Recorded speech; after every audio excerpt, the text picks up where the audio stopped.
We Americans are aware of what's happening in Cambodia and South Vietnam because this country has a big stake there. But Bangladesh is a different case. There is no major American involvement or commitment there, nothing which approaches the needs of that young, impoverished nation. And so the memory of what happened there may already be growing dim in many of us. But what did happen there will never be forgotten by the people of Bangladesh, especially the women. It was in villages like this that the Bengali liberation struggle caught fire. And it was in villages like this that the Pakistan Army took its revenge. The villagers still speak of it, the men telling their stories of fighting, the children telling their stories of running and hiding. It is the women who are silent, women like Saira.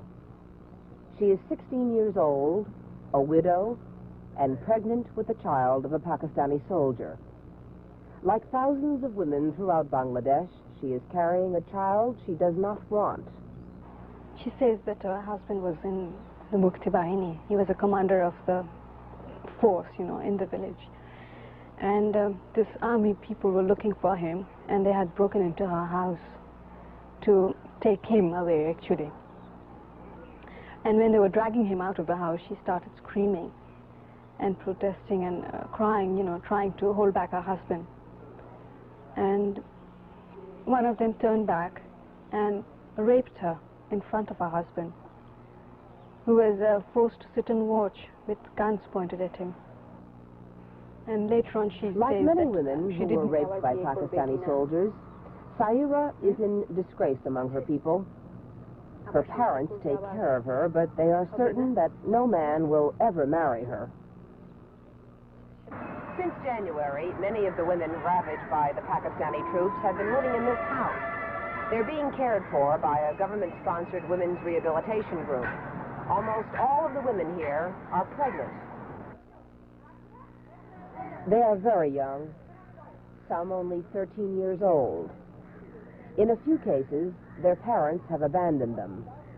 In others, their husbands have rejected them. About 70 have had abortions, and those who have had their babies plan to give them away.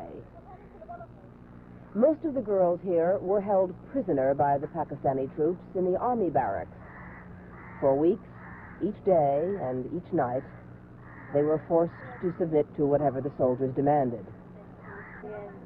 This is Rushanara, 14 years old and 7 months pregnant. She was abducted from her home in Dhaka and taken to the army barracks, where she remained for 3 months. She says there were nights when as many as 30 soldiers forced themselves on her. Sheikh Mujibur Rahman has said that these women are heroines. But politics, the war, and even the liberation are not really the concerns of these women. They are the innocent victims of war, and the children they bear will share in their grief. This is Liz Trotta, NBC News, in Dhaka, Bangladesh.